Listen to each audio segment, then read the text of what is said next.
Hello, and welcome back to Infidelity Tales Lab. We're grateful for each view and comment. Tell us, from which country or city are you watching today? We enjoy connecting with our global audience. Now, let's dive into today's story. Chapter 1, Iron Foundations. Nathaniel Decker built things to last forever. His construction empire spanned 3 states. His marriage had weathered 22 years, and his reputation as a man who delivered on promises was unquestioned. At 51, he possessed the weathered hands of someone who had started from nothing, the calculating eyes of a self-made millionaire, and beneath it all, the ice-cold heart of a man who never forgot a slight. Sitting in his home office, surrounded by blueprints for a new development project, Nathaniel remembered his father's words. A man who can't protect what's his isn't a man at all.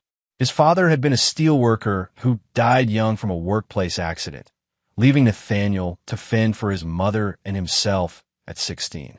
He learned early that the world showed no mercy to the weak. The sprawling Tudor-style home in Portland's West Hills neighborhood represented everything he'd built. Diana, his wife, had been with him since college, a philosophy major with amber eyes who'd seen the potential in the rough-edge scholarship student. Their daughter, Vanessa, had inherited her mother's beauty and her father's stubbornness, though lately, at 19, she seemed to have forgotten whose blood ran in her veins.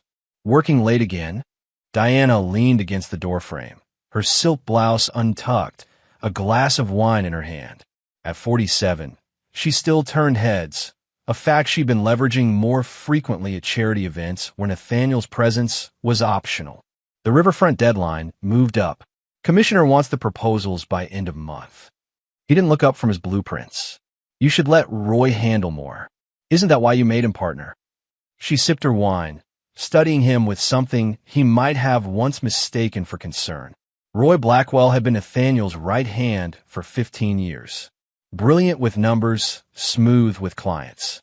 He'd earned his partnership through competence and loyalty, or so Nathaniel had believed. Some things need my personal attention. Nathaniel finally looked up. You're dressed up for a Tuesday night at home. Diana's fingers touched the pendant at her throat, a simple silver piece Nathaniel didn't recognize. Book club ran late. We were discussing Dostoevsky. Crime and Punishment? Nathaniel asked with unintended irony. The brothers Karamazov. Diana smiled tightly. Family betrayal. Russian classics are always so illuminating. After she left, Nathaniel opened his desk drawer and removed the small black device his security consultant had provided. The GPS tracker showed Diana's Mercedes had been parked for 3 hours that evening. Not at Caroline Westfield's house, where book club was held, but the Woodlands Hotel across town. It had been the 3rd book club meeting in 2 weeks. Nathaniel closed his fist around the device. He'd built his first construction business with nothing but determination and a used pickup truck. He hadn't gotten where he was by ignoring warning signs or being willfully blind. The next morning, he made a call to Leo Voss, an old friend from his early days before success, when Nathaniel had run with a rougher crowd. Leo had cleaned up, become a private investigator, but he still understood that some problems required unconventional solutions. I need information, Nathaniel said. Discretion is critical. For you, Nate? Always. What are we looking at? Surveillance. Evidence gathering. Background deep dive. Nathaniel's voice remained steady. I need to know who my wife is seeing. Leo whistled softly. You sure about this road, Nate? Some doors don't close once opened. I built this life brick by brick, Leo. Nobody takes what's mine without consequences. Later that day, Nathaniel watched Vanessa pick listlessly at her dinner. His daughter had once been Daddy's little girl, following him around job sites with a toy hard hat. Now she barely acknowledged him, her attention perpetually locked on her phone. How's school? He asked. Vanessa looked up, surprised by the direct question. Fine. Professor Davenport says my architecture model shows real promise. That's my girl, Nathaniel said with genuine pride. Want to come by the new site tomorrow? See real architecture in progress. Before Vanessa could answer, Diana interjected. She's helping me with the Christmas gala planning tomorrow. The foundation needs all hands on deck.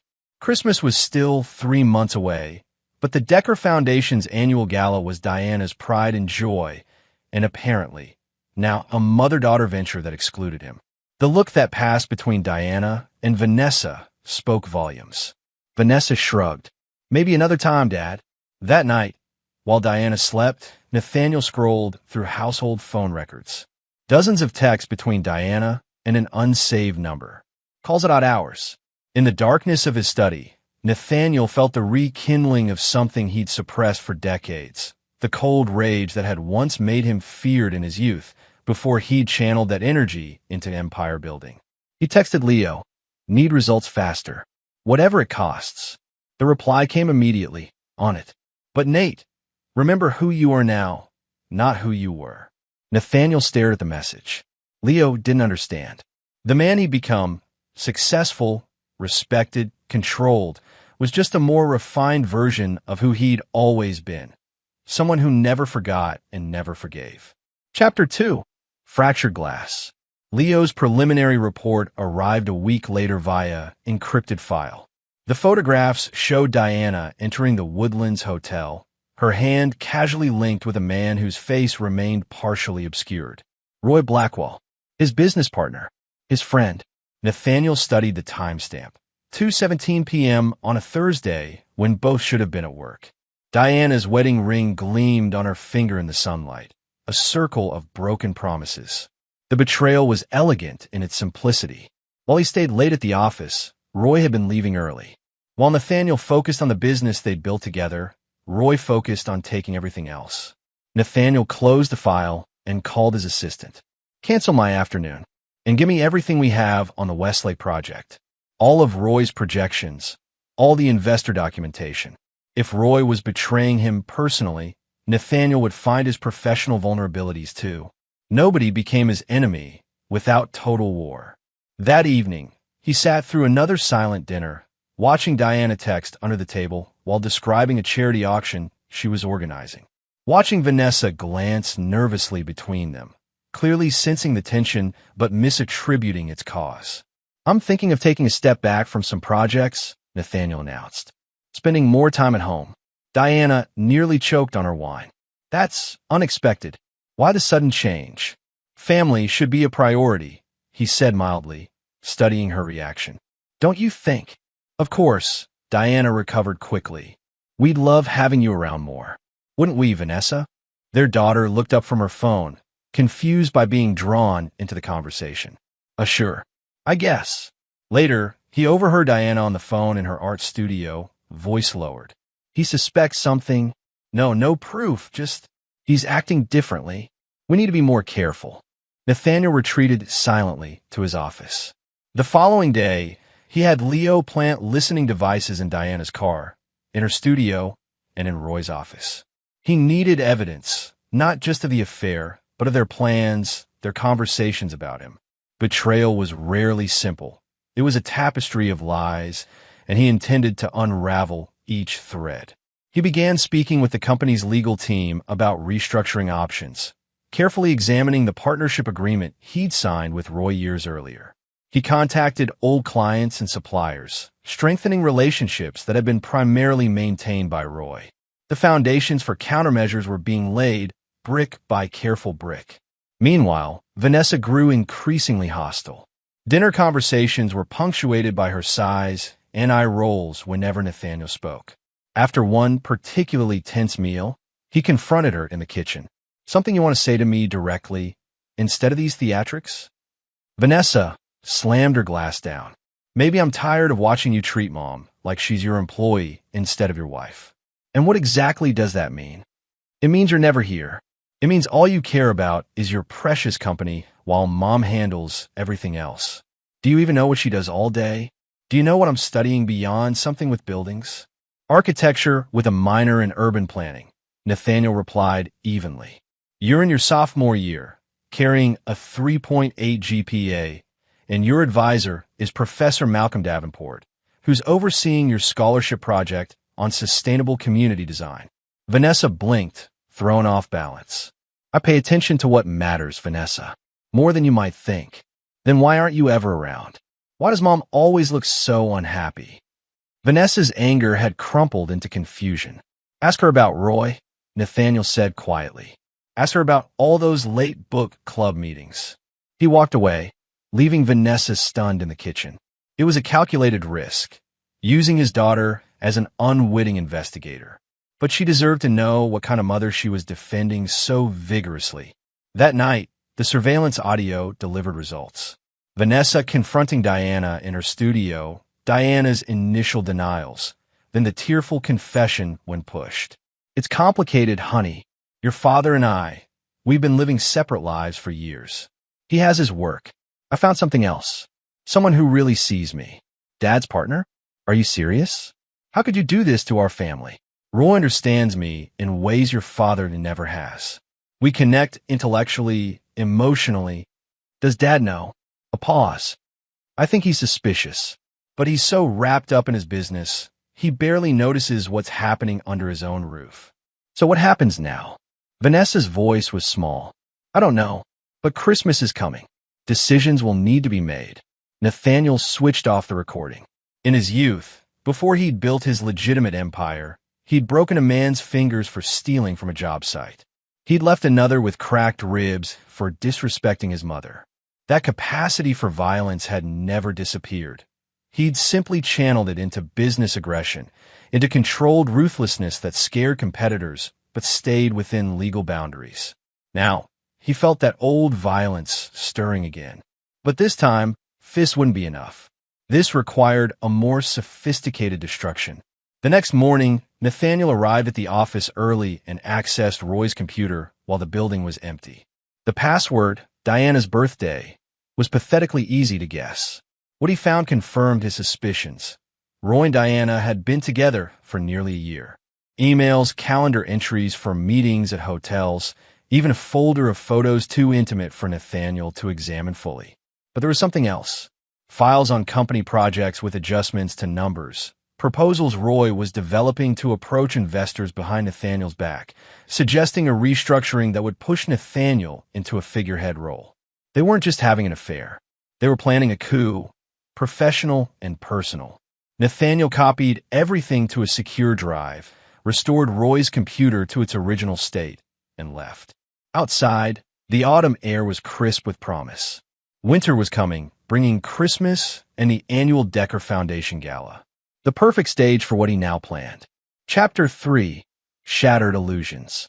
We need to talk about Christmas, Diana said, 3 weeks later.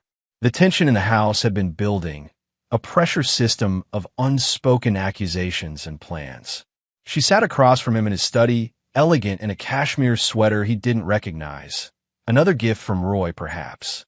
What about it? Nathaniel didn't look up from his papers. I think we need space to figure things out. She twisted her wedding ring. Maybe you should visit your brother in Colorado for the holidays. Nathaniel finally met her eyes. You want me to leave my own home for Christmas? It will be easier. For everyone.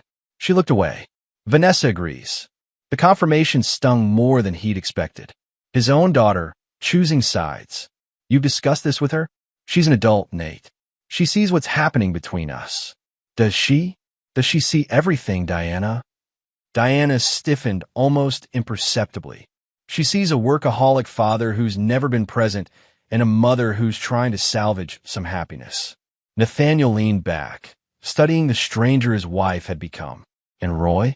What does he see? The color drained from Diana's face. I don't know what you are. Don't. His voice cut like steel. You've lost the privilege of lying to me. You and Roy can keep your little secrets for now. But don't insult my intelligence.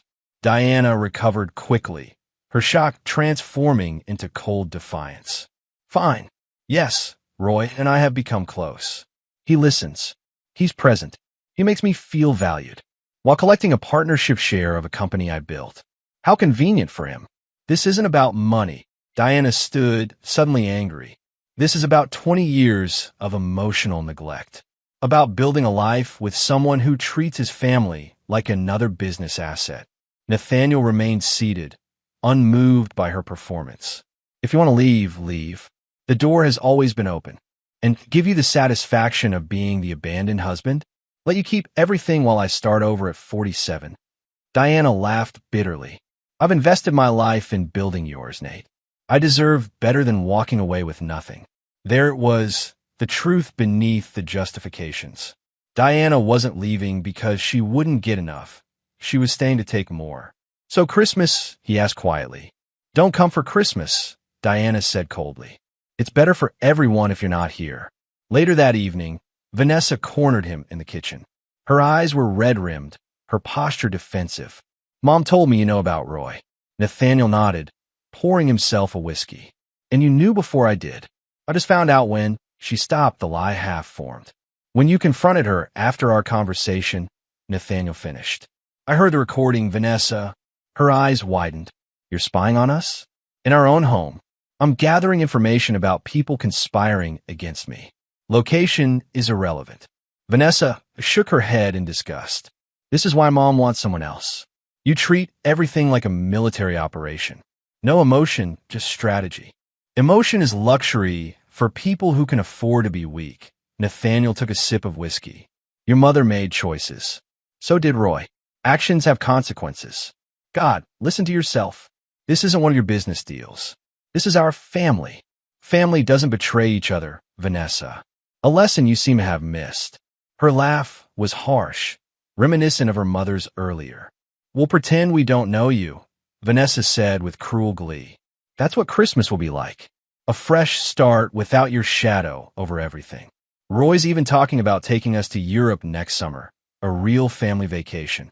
The calculated cruelty, using his own money, his own success to fund their new life without him, might have broken a lesser man. Nathaniel simply nodded. "I'll make arrangements to be gone by next week." "You're giving up just like that?" Vanessa seemed almost disappointed. The great Nathaniel Decker, walking away without a fight. "I never said anything about not fighting," Nathaniel replied calmly.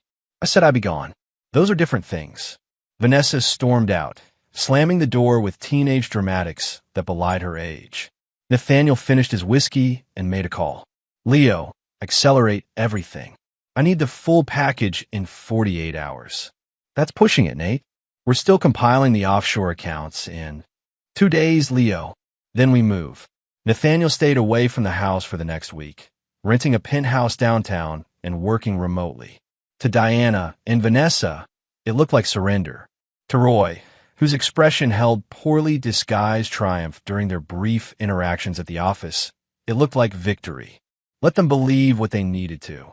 The best traps were the ones where the prey walked in willingly. The annual Decker Foundation Christmas Gala was scheduled for December 15th at the Heathman Hotel. 500 guests, Portland's elite business community, charity donors, and local politicians would attend. Diana had been planning it for months, her crowning social achievement each year. Nathaniel had Leo compile guest profiles on every attendee, identifying allies and potential leverage points. He made strategic donations to key politicians' campaigns. He had quiet meetings with the 3 most influential board members of their largest competitor, who had been eyeing Decker Construction's market share for years. Meanwhile, he emptied joint accounts, secured his most valuable assets, and worked with overseas connections to create financial shelters Diana's lawyers would never penetrate. Everything was methodical, layered, and designed to leave them with exactly what they deserved: nothing. 2 days before the gala, Nathaniel met with his personal attorney, Sylvia Montgomery, to finalize divorce papers that would blindside Diana with their thoroughness. The prenuptial agreement from 22 years earlier had been airtight, but Nathaniel's preparations went beyond legal precautions. "This is scorched earth, Nate," Sylvia warned, reviewing the documents. "No judge will grant all these terms. They don't need to. This is just the opening salvo. It establishes my position for what comes next." "And what exactly comes next?" Sylvia asked, concern evident in her voice. Nathaniel smiled without warmth. "Justice, Sylvia. Nothing more, nothing less." The night before the gala, Nathaniel received a text from a blocked number. "Roy, using a burner phone. We should talk before things get messy. Coffee tomorrow. The Porter, 10 a.m. Nathaniel replied simply, "I'll be there." The Porter was a discreet hotel bar downtown, quiet in the mornings. Nathaniel arrived 15 minutes early, selecting a corner table with a view of the entrance. Roy arrived precisely at 10, wearing a charcoal suit and the confident expression of a man who believed he held the upper hand. "Nate, thanks for coming." Roy slid into the seat across from him. "I think we both know this conversation is overdue." "Enlighten me," Nathaniel said, his voice neutral. "Diana and it wasn't planned. These things happen. But now decisions need to be made professionally and personally. And you've made yours." Roy nodded, attempted a sympathetic expression that came across as condescending. "Diana's unhappy, Nate. Has been for years. You must have seen it. And the company needs fresh direction. Investors are concerned about your increasingly traditional approach. So you'll rescue my wife and my company in one heroic gesture." "Efficient," Roy sighed, leaning forward. "We can do this amicably. Diana gets a fair settlement. You and I transition to a respectful business separation over 6 months. No public drama, no reputation damage. Everyone moves forward with dignity." Nathaniel studied Roy's face, the face of a man he'd trusted for 15 years. Behind the practiced concern, he saw only calculation. "Did you rehearse that speech with Diana, or was that all you?" Nathaniel asked mildly. Roy's expression tightened. "This isn't a joke, Nate. These are the realities we're facing." "Reality," Nathaniel repeated thoughtfully. "Here's my reality, Roy. I built that company from nothing while you were still getting coffee for investment bankers at Morgan Stanley. I invited you in, mentored you, made you wealthy beyond your mediocre talents. I handed you connections it took me decades to build. And I've grown those connections. I brought in half our current clients, using my reputation, my history of delivering results." Nathaniel leaned forward slightly. "And now you're sleeping with my wife, plotting with my daughter, and attempting to push me out of my own company.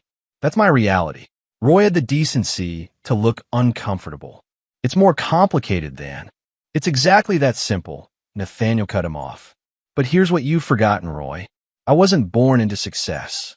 I clawed my way up, and I've faced far worse enemies than an ungrateful partner with delusions of adequacy." "Is that a threat?" Roy's voice hardened. "It's a history lesson."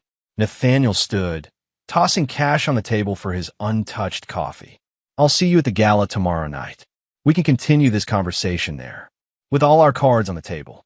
As he walked away, Nathaniel could feel Roy's eyes on him, no longer confident but wary.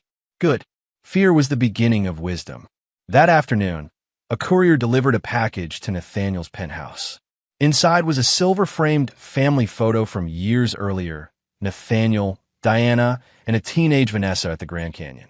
The frame was wrapped with ribbon, with a note in Vanessa's handwriting, still trying to decide what to do with old memories. Maybe burn them after Christmas?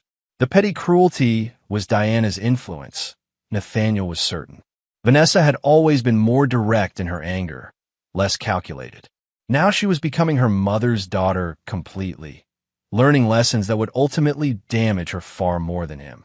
He placed the photo on his desk and made the final preparations for the gala. Everything was in place. The stage was set. Tomorrow night, the collapse would begin. Chapter 4. Shards of Truth.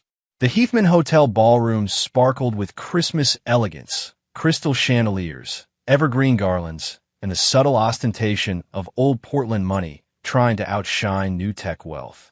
By 9 o'clock, the Decker Foundation Christmas Gala was in full swing, champagne flowing as freely as charitable donations. Nathaniel arrived fashionably late, turning heads in a custom tuxedo. He hadn't been expected. Diana had told everyone he was traveling on business, and his presence created an immediate ripple of whispers through the crowd. "Nathaniel." Commissioner Harriet Palmer approached first, champagne flute in hand. "Diana said you couldn't make it. What a wonderful surprise. I wouldn't miss our foundation's signature event, Harriet." His smile was warm, practiced, especially with the Riverfront Project announcement coming up. Diana spotted him from across the room, her expression shifting from shock to barely controlled fury. She wore a burgundy gown that accentuated her figure, her hair elegantly swept up, diamonds at her throat that Nathaniel recognized as his gift from their 20th anniversary.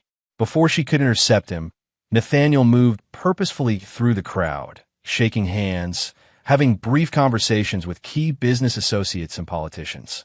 Everyone who mattered in Portland was here tonight, exactly as he'd planned. Roy appeared at Diana's side, whispering urgently in her ear. Nathaniel watched them from the corner of his eye while discussing highway contracts with the mayor. Their body language screamed panic. Good. Vanessa arrived fashionably late, wearing a black cocktail dress that made her look older than her 19 years. She froze when she saw Nathaniel, then recovered, deliberately turning away to join a group of her mother's friends. The battle lines were clearly drawn. At precisely 9:30, Diana took the stage for her annual speech.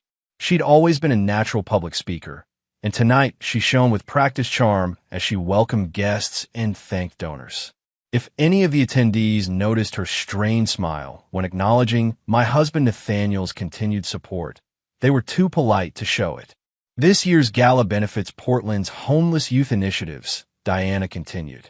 A cause close to my heart as we consider what family truly means during the holiday season. The irony wasn't lost on Nathaniel. He applauded at appropriate moments, playing the role of supportive husband while observing Roy's increasing discomfort near the bar. His business partner had loosened his bow tie, was on his third scotch, eyes darting between Diana and Nathaniel.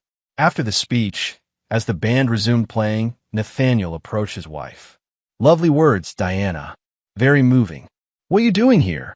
She hissed through her smile. We had an agreement. Did we? I thought you had demands. Not quite the same thing. Before she could respond, Vanessa appeared at her mother's side. Dad, surprised you could tear yourself away from work for a family event. Family is everything to me, Vanessa. Something I've apparently failed to communicate effectively. His tone was mild, but his eyes were cold. I see you're wearing the necklace I gave you for graduation. Vanessa's hand went reflexively to the delicate gold pendant. It matches my dress. It was my mother's. The only thing of value she had left after my father died. Nathaniel smiled thinly. She wanted you to have it, because family heirlooms should stay with people who understand loyalty. Vanessa's expression faltered. Diana stepped between them. This isn't the time or place, Nate. On the contrary, Nathaniel checked his watch. This is exactly the right time and place. If you'll excuse me, I believe it's time for my contribution announcement.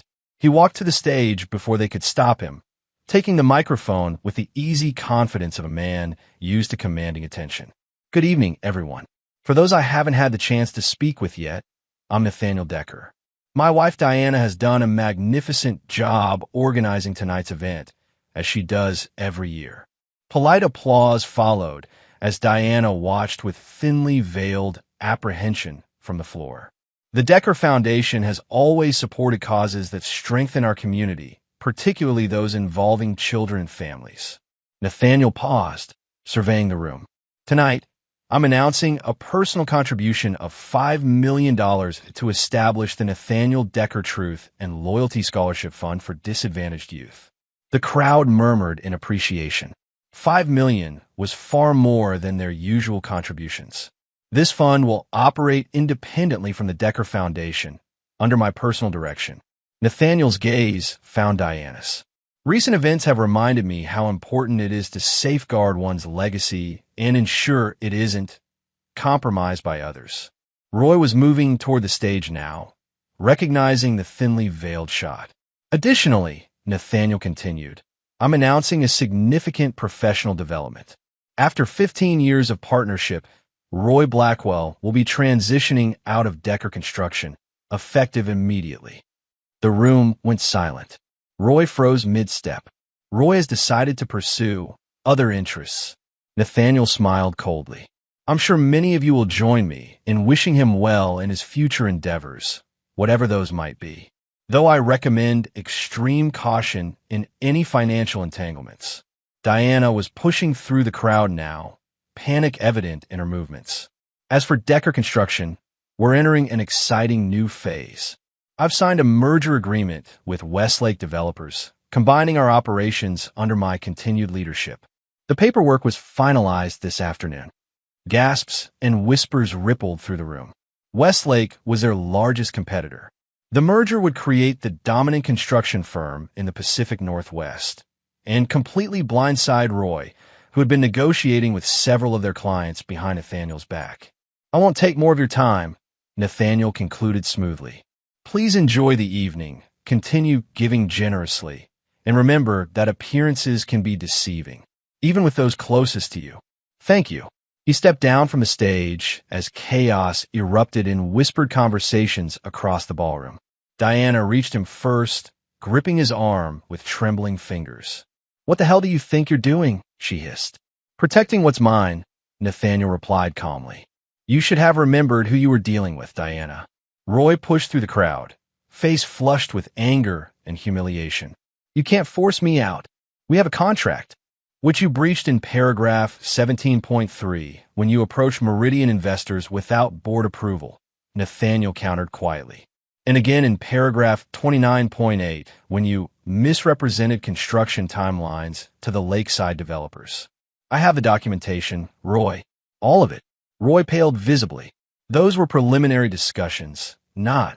Save it for the lawyers, Nathaniel cut him off. They'll have their hands full with the audit that's currently examining all your financial activities within the company for the past 3 years. Vanessa appeared beside her mother, confusion evident on her face. What's happening? Mom.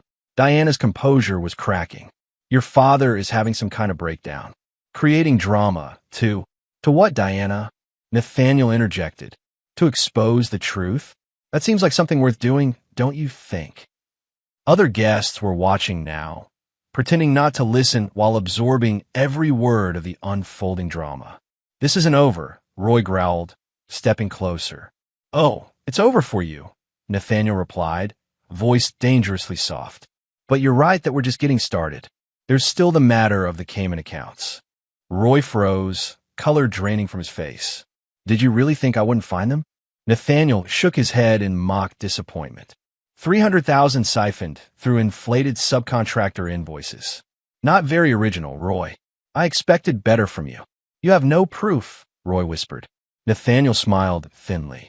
I have everything, including your emails discussing how to structure the transactions to avoid detection. But we can discuss the details with the authorities. I believe wire fraud carries substantial prison time these days.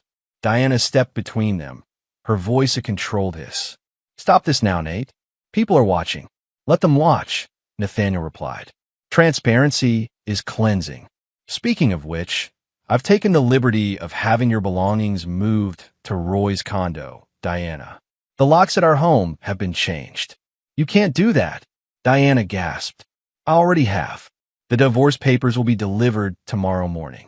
Given the circumstances and the prenuptial agreement you signed, I think you'll find the terms comprehensive. Vanessa looked between them, her confident facade crumbling. Divorce?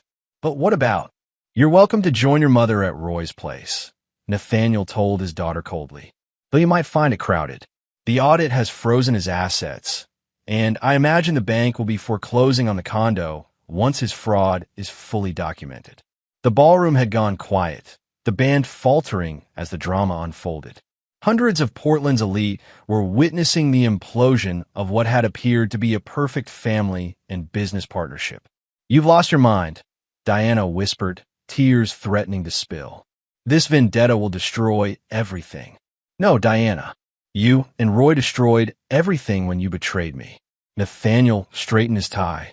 I'm simply ensuring you experience the appropriate consequences. He turned to the stunned crowd, raising his voice slightly. Please, everyone, don't let our family matters interrupt the celebration. The orchestra will continue, and I believe dinner is about to be served. Enjoy your evening. With that, Nathaniel walked calmly toward the exit, leaving devastation in his wake. As he reached the door, he heard Roy's voice, desperate now. Nate, wait, we need to talk about this. Nathaniel didn't turn around. He had said everything that needed saying. The first act of his revenge was complete. Public humiliation and professional destruction. The financial ruin would follow in the coming days. And then the personal reckonings. Outside in the cold December air, Nathaniel texted Leo, Phase 1 complete. Start Phase 2 immediately. Leo's reply came seconds later, already in motion. The photo arrives at midnight. Nathaniel smiled as he slid into the back of his waiting car. A photo, one specific photo from his past, that would shatter whatever plans Roy and Diana might try to salvage from tonight's wreckage. The residence hotel, he instructed his driver. He had prepared a suite there for the duration of what was to come. From that command center, he would orchestrate the complete dismantling of those who had betrayed him. By morning, Portland's business community would be buzzing with tonight's drama. By next week, Roy would be under investigation. By Christmas, everything Diana had valued, social standing, financial security, future prospects, would be in ashes, and Nathaniel would watch it burn without remorse. He had warned them, after all, actions had consequences. Always. Chapter 5, Broken Reflections. The morning after the gala, Nathaniel sat in his hotel suite reviewing media coverage. The society page delicately referenced unexpected announcements and visible tensions at the Decker Foundation event. Business reporters were more direct, analyzing the surprise merger announcement and Roy's abrupt departure as a power move signaling Decker Construction's aggressive new direction. His phone had been ringing constantly. Board members, business associates, lawyers. He answered selectively, projecting calm control while revealing nothing beyond the official statements his PR team had prepared. At precisely 9 a.m., Sylvia Montgomery arrived with updates. The divorce filing has been submitted, she reported, arranging documents on the suite's dining table. Diana was served at Roy's condo an hour ago. Her expression was memorable, according to our courier. And the restraining orders? In place. Diana cannot access any of the joint accounts, safe deposit boxes, or properties. The judge granted the temporary freeze based on the evidence of financial impropriety we submitted. Nathaniel nodded, satisfied. What about Roy? The forensic accounting team entered the Decker Construction offices at dawn. They've secured all files and locked down the systems. Roy tried to access the building at 7:30, but was denied entry by security. He's retained Wilson Hargrove as counsel. Predictable, Nathaniel murmured. Wilson was competent but unimaginative, exactly the kind of attorney Roy would choose. Any word for Vanessa? Sylvia hesitated.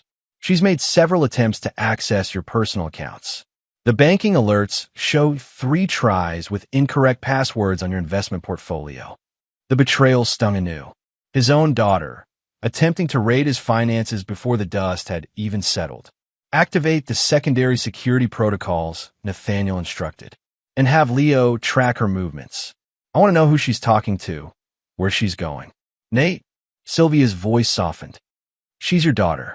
Maybe there's room for reconciliation there, even if. She made her choice, Nathaniel cut her off. She chose Diana and Roy over loyalty to her father. There's no middle ground. No reconciliation. Only consequences. Sylvia didn't argue further.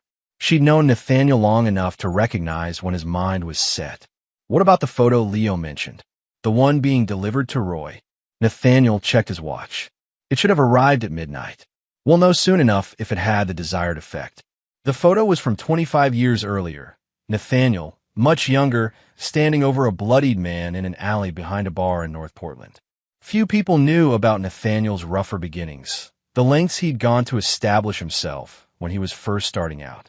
That particular altercation had been with a contractor who'd attempted to cheat him on his first major project. The man had recovered physically, but never crossed Nathaniel again. What made the photo powerful wasn't just the violence it captured, but who had taken it.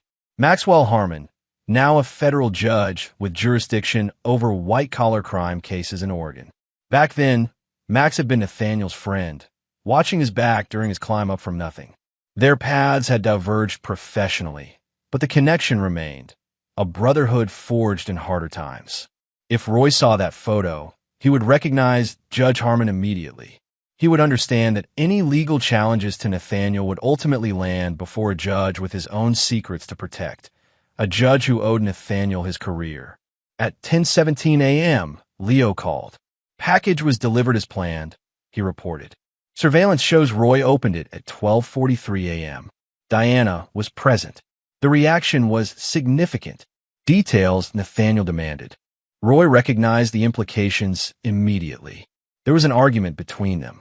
Diana left the condo at 1:36 a.m. with an overnight bag. She checked into the downtown Marriott alone.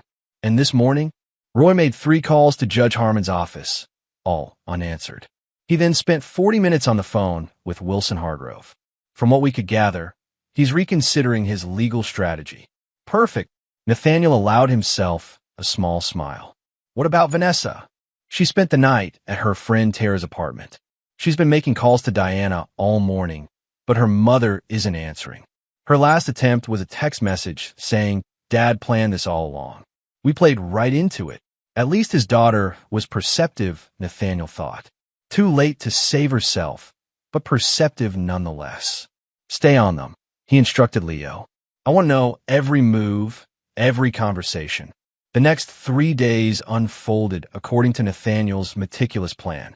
The forensic accountants uncovered the full extent of Roy's embezzlement. Not just the Cayman accounts, but a pattern of skimming from project budgets dating back nearly 2 years. The district attorney's office, headed by another old connection of Nathaniel's, opened a formal investigation. Diana's attorney, an aggressive divorce specialist named Martina Reyes, filed emergency motions challenging the prenuptial agreement and seeking temporary support. Judge Carlton Weathers, who owed his appointment to political connections Nathaniel had cultivated, denied the motions pending full financial disclosure. Vanessa had withdrawn from classes at Portland State, her scholarship now in jeopardy since it was funded through Decker Construction. She'd moved into the Marriott with Diana, both women suddenly confronting a future without access to Nathaniel's wealth. By the 4th day, cracks were appearing in the unity between the betrayers. Leo's surveillance captured an explosive argument between Roy and Diana in the hotel parking garage. "You said he would fold," Diana screamed, heedless of potential observers. "You said he was all bluff, that he'd never risk public scandal. How was I supposed to know he'd go nuclear?" Roy shouted back, "You're his wife. You were supposed to understand how he'd react." "Ex-wife soon," Diana spat. "And thanks to your brilliant planning, I'll be lucky to get anything in the settlement. Do you have any idea what my lawyer's retainer alone cost? Money I don't have anymore because everything's frozen. At least you're not facing prison time." Roy's voice broke with stress. "The DA is talking about pressing charges, all because you couldn't wait until after the divorce to start something public." The blame game had begun, exactly as Nathaniel had predicted. Under pressure, their alliance was fracturing.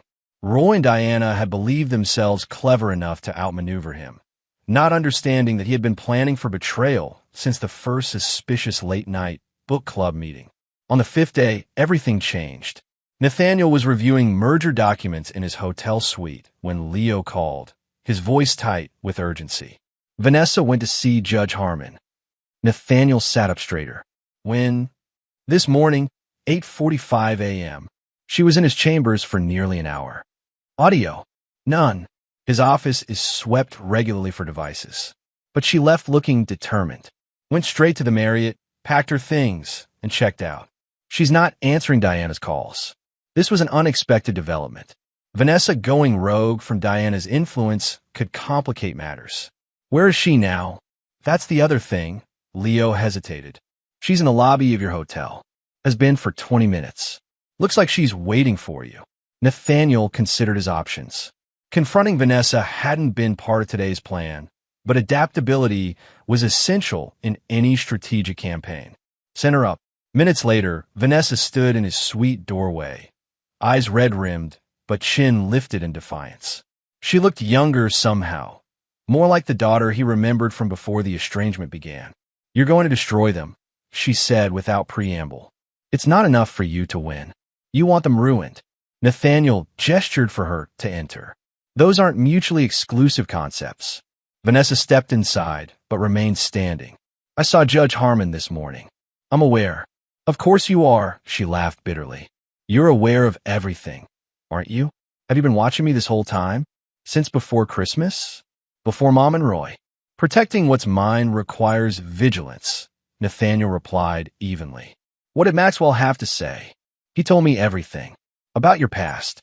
About how you started with nothing and did whatever it took to build your empire. About the things you've done that the public Nathaniel Decker would never acknowledge." Max always was prone to nostalgia. Nathaniel poured himself a whiskey. Did he tell you he was there for most of it? That his judicial career exists because I funded his first campaign. He told me enough to understand what you're capable of. Vanessa's voice wavered slightly. And that Roy and Mom never stood a chance. That none of us did. Everyone has choices, Vanessa. Diana chose to betray our marriage. Roy chose to betray our partnership. You chose to side with them against me. Those were your decisions. I was manipulated. Vanessa cried. Mom fed me lies about you for months. She told me you were having affairs, that you were planning to leave her with nothing, that the only way to protect ourselves was to align with Roy. Nathaniel studied his daughter's face, searching for deception. He found only desperation and fear. And you believed her without question, without coming to me. I was wrong, Vanessa admitted, tears threatening. But does that mean I deserve to lose everything too? My education, my future, my father.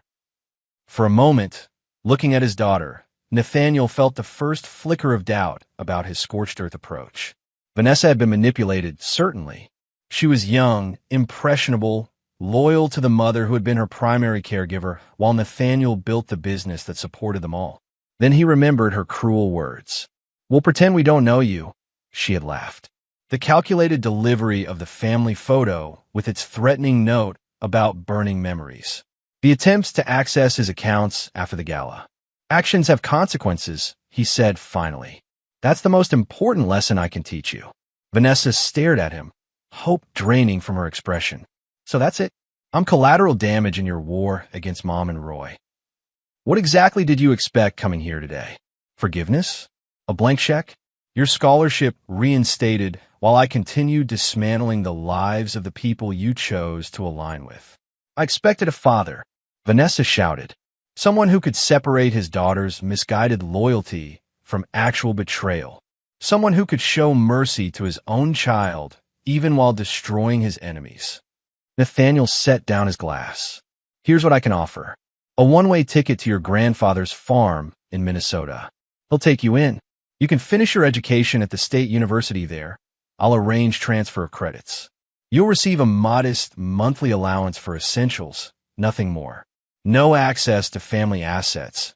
No connection to the Decker name professionally or financially. Exile, Vanessa whispered. Distance, Nathaniel corrected. From Diana, from Roy, from Portland, and from me. Time to decide who you want to be without their influence or mine. And if I refuse, then you remain aligned with them, sharing whatever fate awaits them. Nathaniel's voice hardened, which, I assure you, will not include comfort or prosperity. Vanessa stood silently, tears tracking down her cheeks. Finally, she nodded. When do I leave? Tonight. Leo will arrange everything. Pack only what you personally own, nothing purchased with family funds. That's hardly anything, she said bitterly. Then you'll travel light. Nathaniel turned away, signaling the end of the conversation. Leo will contact you with details. After she left, Nathaniel poured another whiskey and stood at the window overlooking Portland's skyline. The empire he'd built spread before him. Construction projects bearing the Decker name, transforming the city's profile. All of it created through determination, strategic ruthlessness, and an unwavering commitment to protecting what was his. Diana had forgotten that family was also something he considered his. She tried to take it, to reshape it without him, to turn his daughter against him. That required a response beyond mere divorce. His phone chimed with a text from Leo. V has returned to Marriott. Packing is instructed. Flight to Minneapolis arranged for 8:45 p.m. One problem addressed. Now for the remaining players in this drama. It was time for Phase 3, the complete dismantling of Roy Blackwell's future. And for Diana to understand exactly what she had sacrificed in her quest for happiness with a man who would crumble under pressure. 5 days after the gala, everything had indeed changed. The battle lines had been redrawn. Vanessa was neutralized. Diana was isolated. Roy was cornered. And Nathaniel was just getting started. Chapter 6, Fatal Recognition. The Minneapolis flight departed on schedule with Vanessa aboard. Leo confirmed she'd been met at the airport by Nathaniel's father-in-law, Thomas Reeves, a taciturn farmer who had never approved of Diana's metropolitan pretensions, but had always shown gruff affection for his granddaughter. With Vanessa removed from the immediate battlefield, Nathaniel focused his attention on the remaining targets. Roy's legal situation was deteriorating rapidly. The district attorney had moved from investigation to preparation of formal charges: wire fraud, embezzlement, falsification of corporate records. The evidence was overwhelming, much of it painstakingly documented by Nathaniel over months of quiet observation. Diana, meanwhile, was growing desperate. Frozen out of all accounts and properties, her credit cards canceled, she was existing on emergency funds provided by her increasingly reluctant attorney. The Marriott had demanded advance payment for continued accommodation.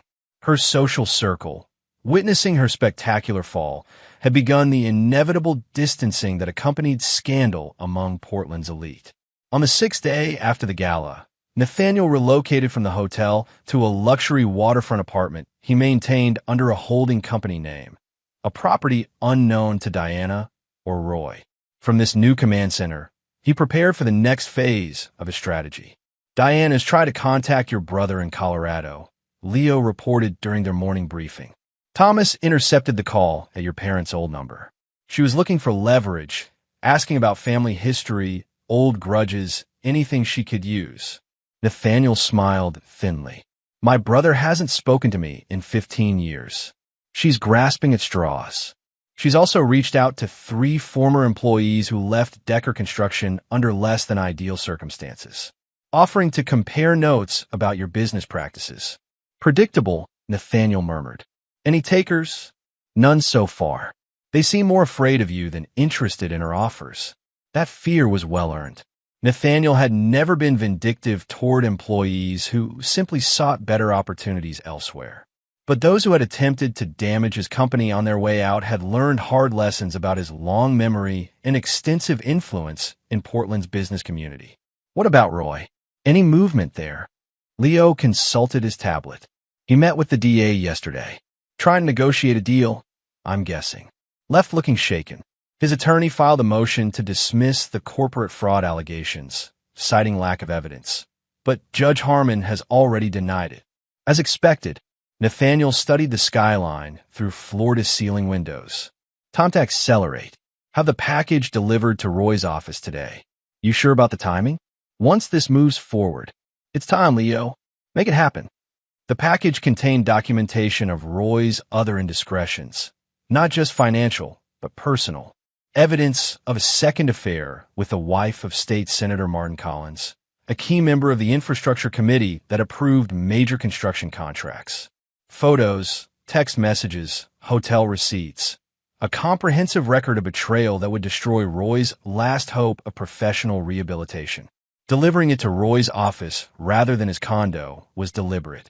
The humiliation would be public, witnessed by whatever staff remained loyal to him. The destruction of his reputation would be complete. By mid-afternoon, the fallout had begun. Roy called Nathaniel directly, the first direct contact since the gala. "You son of a bitch." Roy's voice trembled with rage. "You've been planning this for months." "All of it." "Longer," Nathaniel replied calmly. "I suspected Diana was unfaithful last spring. I confirmed it was you by summer. Everything since has been strategic response. The Collins material, if this gets out, it won't just be my career. Martin will come after me personally. You know what he's capable of." "I do," Nathaniel agreed. "He's nearly as unforgiving as I am. A useful quality in allies." "What do you want?" Roy's voice had shifted from anger to fear. "There must be something. Money? Public apology? What will it take to keep this contained?" "Nothing you can offer would be sufficient," Nathaniel said coldly. "This isn't negotiation, Roy. It's a reckoning. I'll destroy you." Roy shouted, desperation evident. "I'll go to the press. Tell them everything about how you built your business. The bribes, the intimidation, all of it." "With what evidence?" "Your word." Nathaniel laughed softly. A desperate man facing criminal charges, sleeping with his partner's wife, conducting a second affair with a senator's spouse. Who exactly do you think will believe you? Diana will back me up. She knows things. Diana is scrambling to save herself. Nathaniel cut him off. She's already attempted to contact former employees, looking for dirt. She called my estranged brother this morning. She's meeting with her third attorney this afternoon because the first two dropped her when they realized she can't pay their fees. The silence on the other end confirmed what Nathaniel already knew. The alliance between Roy and Diana was fracturing under pressure, their united front collapsing as self-preservation instincts took over. "It's over, Roy," Nathaniel continued. "The DA will have the Collins material by tomorrow morning unless you take the original plea deal they offered. 5 to 7 years, full restitution, no possibility of future financial industry employment." "That's my whole life," Roy whispered. "Everything I've built." "Correction, everything you tried to steal," Nathaniel replied without sympathy. "You have until 9 a.m. tomorrow to accept the deal.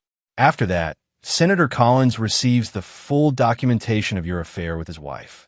I believe Martin still keeps that hunting cabin in Eastern Oregon. Very remote. No witnesses for miles." The threat wasn't subtle. Senator Collins had a reputation for handling personal matters outside legal channels. His family had been in timber before politics, with generations of knowledge about how accidents happened in the wilderness. "You're a monster," Roy said finally. "No, Roy. I'm just better at this game than you are." Nathaniel ended the call without further comment. By evening, word came through Leo's contact at the district attorney's office. Roy had accepted the plea deal. He would appear in court the following morning to formalize the arrangement. The Collins material remained contained for now. Nathaniel kept it as insurance against future problems. With Roy effectively neutralized, his attention turned fully to Diana. She had been the instigator, he believed, the one who had seen Roy not just as a lover, but as a weapon against Nathaniel, a tool to leverage a more favorable divorce settlement than the prenuptial agreement would allow. Diana's desperation was growing by the day. Her latest attorney had filed emergency motions for temporary support, claiming financial abuse and duress in the original signing of the prenup. Judge Weathers had scheduled a hearing for the following week, but Nathaniel's legal team was confident the challenge would fail. That evening, Nathaniel received an unexpected visitor. Vanessa had returned from Minnesota, appearing at his apartment without warning. Leo, clearly conflicted, had given her the address. "You shouldn't be here," Nathaniel said, allowing her into the sparsely furnished living room. "Our agreement was clear. I was on the plane when I realized something." Vanessa's voice was steady, her posture determined. "You never asked why her lover recognized your photo. Why everything collapsed when he saw it." Nathaniel stilled. It was true. He had been so focused on the betrayal itself, on planning his response, that he hadn't questioned the specific mechanism that had apparently accelerated their exposure. "I assumed Diana showed him family photos," he said carefully. "That my appearance at the gala was what triggered the collapse she mentioned." Vanessa shook her head. "It wasn't a family photo. It was the same one you sent Roy, the old one, from the alley with Judge Harmon." The revelation struck Nathaniel like a physical blow. "How do you know about that?" "Because Mom showed it to me months ago. She's had it all along, kept it hidden as insurance against you ever leaving her. When she decided to leave with Roy, she showed it to him as proof they could control you if necessary." "That's impossible," Nathaniel said flatly. "There were only 2 copies of that photo. Judge Harmon had one. I secured the other decades ago. There is a third," Vanessa insisted, "taken by someone else who was there that night. Someone who held on to it all these years until Mom paid them for it." Nathaniel's mind raced through possibilities. Who else had been present that night? Max had taken photos as insurance for both of them. The man Nathaniel had beaten was hardly in a position to be taking pictures. Unless Thomas Klein, he breathed the name of a figure from his past he'd almost forgotten. A small-time hustler who had run with their crowd briefly. He was there, watching from the street. "I don't know who took it," Vanessa admitted. "But Mom used it to convince me you were dangerous, capable of violence. That's why I turned against you. I was afraid." The pieces rearranged themselves in Nathaniel's mind. Diana hadn't just been unfaithful. She'd been preparing for war long before he discovered her affair. The photo was ammunition she'd secured in advance. "Why are you telling me this now?" he asked his daughter, suspicion clear in his tone. "Because I realized something else on that plane." Vanessa met his gaze unflinchingly. Mom isn't just leaving you for Roy. She's been planning to destroy you from the beginning. This isn't a simple affair gone wrong. It's something bigger. Explain. When her lover saw your photo, everything collapsed. Vanessa recited the words Diana had used. But Roy already knew who you were, obviously. So who's the lover she was really talking about? The question hung in the air between them. Nathaniel felt the ground shifting beneath his carefully constructed revenge scenario. If Diana had another lover beyond Roy, another player in this drama he hadn't identified. I need proof, he said finally. Check the cabin in Hood River, Vanessa suggested. The one Mom claimed to hate because it was too remote? She's been going there regularly, never with Roy. Always alone, supposedly for art retreats. But her sketches never progress after these trips. The family cabin was a property Nathaniel had purchased years earlier as a potential retirement location. Diana had indeed complained about its isolation, the lack of amenities, the distance for Portland. He'd rarely visited in recent years, leaving it primarily vacant. How do you know she goes there? She took me once about 6 months ago. Said she needed company for the drive. But when we arrived, she made a call, then suddenly claimed we needed to leave because the power was out. We drove back immediately. She was agitated the whole way. The pieces were forming a new pattern, one Nathaniel hadn't anticipated. His revenge had been precisely targeted at Diana and Roy, but if there was another player, perhaps the true architect of his intended destruction. I need to go there, he decided. Tonight. Not alone, Vanessa insisted. If I'm right about this, it's more dangerous than you realize. Nathaniel studied his daughter, searching for deception. He found only determined concern. Why help me now? After everything. Because whatever Mom is involved in, it scared me enough to run back from Minnesota, Vanessa said simply. And because you're still my father, even when you're terrible at showing it. He made the decision quickly. Get your coat. We leave in 10 minutes. As they drove through the darkness toward Hood River, Nathaniel placed a call to Leo, instructing him to dig deeper into Diana's movements over the past year. Phone records, credit card transactions, anything that might indicate a pattern beyond the affair with Roy. The cabin sat on 3 isolated acres overlooking the Columbia River Gorge, accessible only by a private road winding through dense forest. As they approached, Nathaniel killed the headlights, coasting the final quarter-mile in darkness.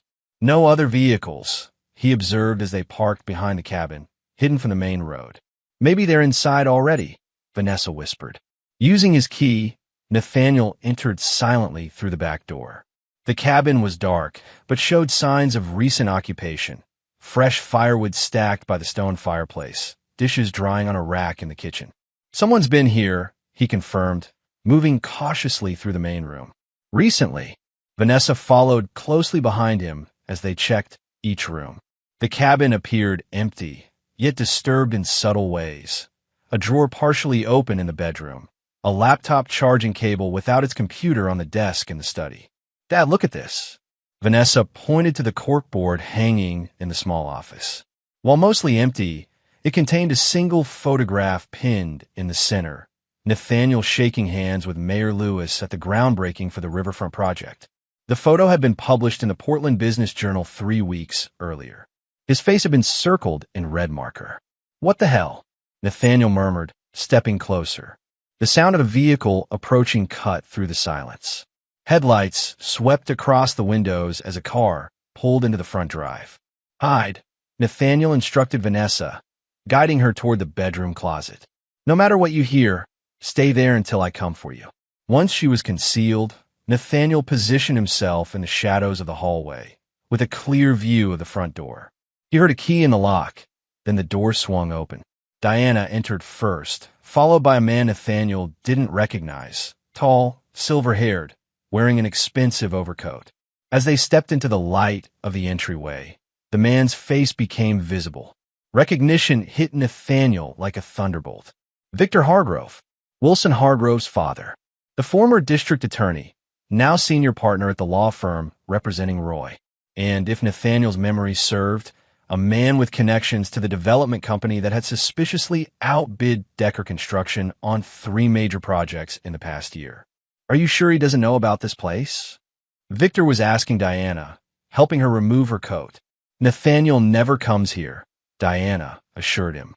He's too busy destroying Roy to notice anything else right now. Your son says the plea deal is finalized. This morning, Victor confirmed. Roy played his part perfectly, though he doesn't realize it. By accepting responsibility for the financial irregularities, he's created the foundation for what comes next, which is...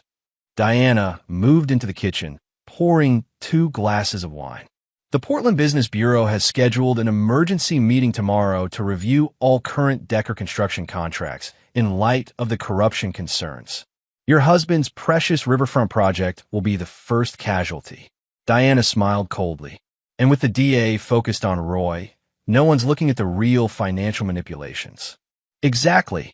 Victor accepted the wine glass. The offshore transfers from Decker's accounts to the shell companies in Panama, all traced back to his personal authorization codes. By the time the forensic accountants untangle it all, the money will be safely distributed among our chosen ventures, and Nathaniel will be facing charges far more serious than anything Roy pled to. And the merger announcement? That complication with Westlake? Victor waved dismissively. A temporary setback. Once Nathaniel's legal troubles begin, Westlake will distance themselves immediately. Their board chairman has already reached out to me about contingency plans. From his hiding place, Nathaniel felt cold fury building as the full extent of the conspiracy unfolded before him.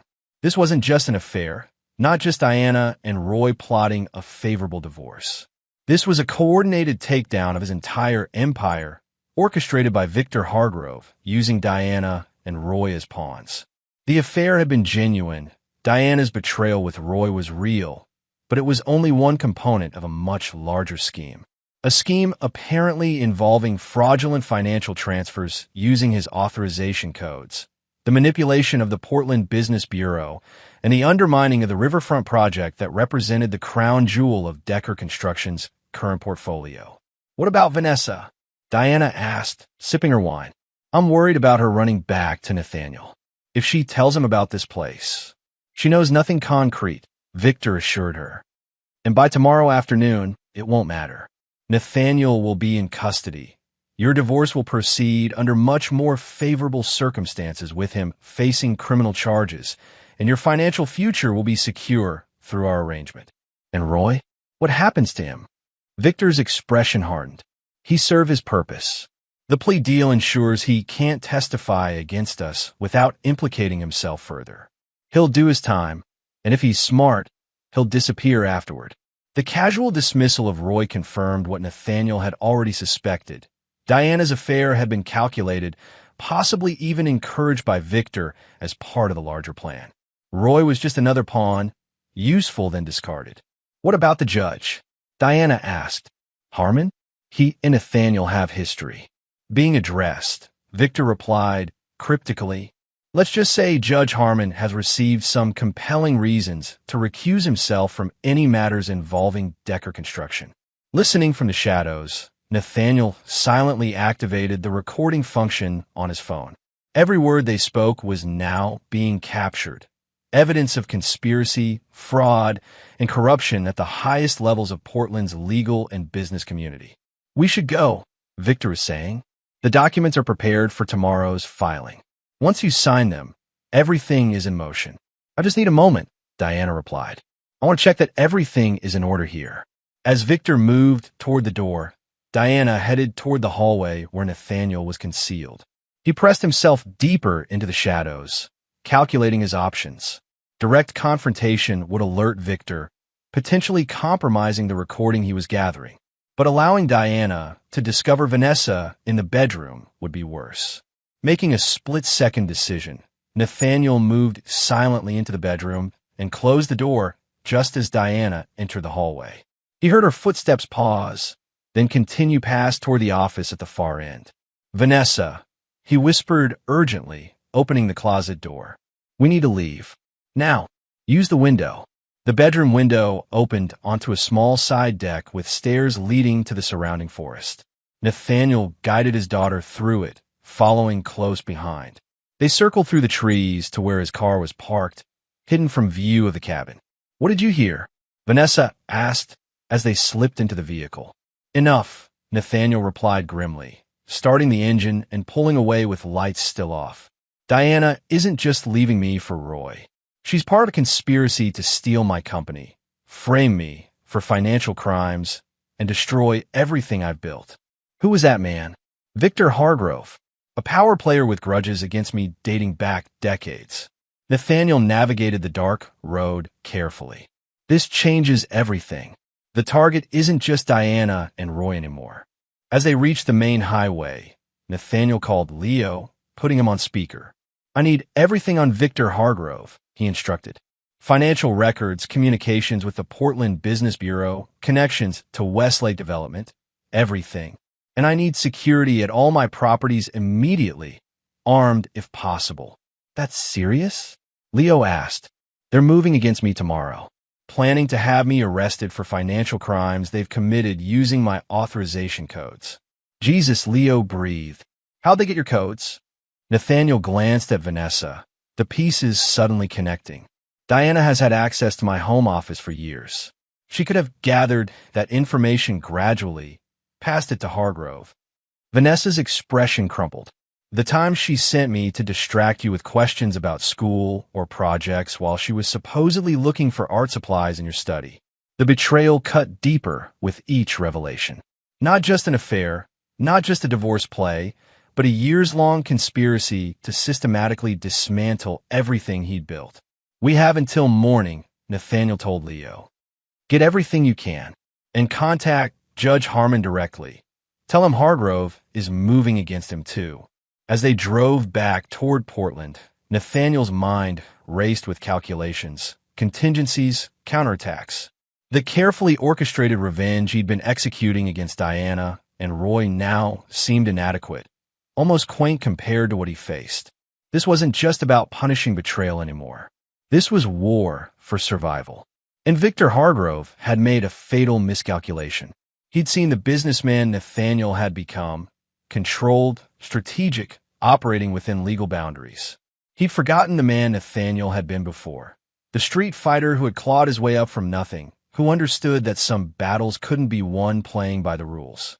Glancing at Vanessa in the passenger seat, Nathaniel made a decision. You're going back to Minnesota tonight. This is about to get dangerous. I'm not leaving, she said firmly. Not now. I helped create this mess by turning against you. I'm going to help fix it. Looking at his daughter's determined expression, Nathaniel saw something of himself reflected there, the same stubborn resilience that had carried him through his hardest fights. Okay, he conceded, but you follow my lead. Exactly. No questions, no hesitation. Vanessa nodded. What are you going to do? Nathaniel's expression hardened as Portland's skyline appeared on the horizon. What I should have done from the beginning. Stop fighting the battle they expected and start the war they never saw coming. As they drove through the night, Nathaniel dictated instructions to Leo for immediate action. Financial transfers to secure accounts, security protocols at all properties, evidence preservation, and most importantly, the activation of contingency measures he'd established years earlier for exactly this kind of existential threat. 5 days after the gala, everything had collapsed, but not for Nathaniel. For those who had plotted against him, the real collapse was just beginning. Chapter 7, Sharpened Shards. Dawn broke over Portland with iron-gray skies, threatening snow. Fitting weather for the storm Nathaniel was about to unleash. He had spent the night in a secure location with Vanessa, orchestrating countermeasures against Victor Hargrove's planned attack. Forensic accountants found the trail, Leo reported, spreading documents across the table in the penthouse safe house. Financial transfers using your authorization codes, but the digital fingerprints don't match your usual patterns. The timing coincides with Diana's art retreats at the cabin. She was making the transfers remotely while you were at the office. Where did the money go? Nathaniel asked, studying the transaction records. Panama, initially, then dispersed through a network of shell companies. We've identified 3 that connect back to holding companies associated with Victor Hargrove's family trust. Vanessa, reviewing another set of documents, looked up. Dad, there's something strange here. The Portland Business Bureau emergency meeting was scheduled 3 weeks ago, before Roy's embezzlement was even exposed. Someone knew what was coming. Hargrove planned it all, Nathaniel concluded. The timing, the exposure, everything. Diana and Roy were just the most visible parts of a larger machine. Leo nodded grimly. They needed Decker Construction destabilized, your reputation compromised. Makes the financial crimes allegations more believable when they surface. Nathaniel checked his watch, 7:15 a.m. The bureau meeting was scheduled for 2 p.m. The DA would likely move against him by mid-morning, once the evidence of financial fraud was formally presented. Where are we with Judge Harmon? He's received the warning, Leo confirmed. He's implementing his own security measures and has agreed to delay any decisions on cases related to Decker Construction pending review of new evidence. And Hargrove's son, Wilson, still representing Roy, unaware of his father's larger play. From what we can tell, Wilson thinks this is just about salvaging Roy's career, not part of a coordinated takedown. Nathaniel made a decision. I want Wilson brought in. Leo and Vanessa both stared at him in surprise. The son? Why? Leo asked. Because Victor's using him too, Nathaniel explained.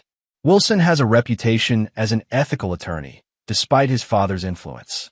If we show him the recording from the cabin, prove his father is manipulating him and his client, he might flip, Leo nodded slowly. Cut ties with his father to protect his own reputation. Exactly. And a Hargrove turning against Hargrove creates exactly the kind of distraction we need. Vanessa looked skeptical. What makes you think he'll believe you over his father?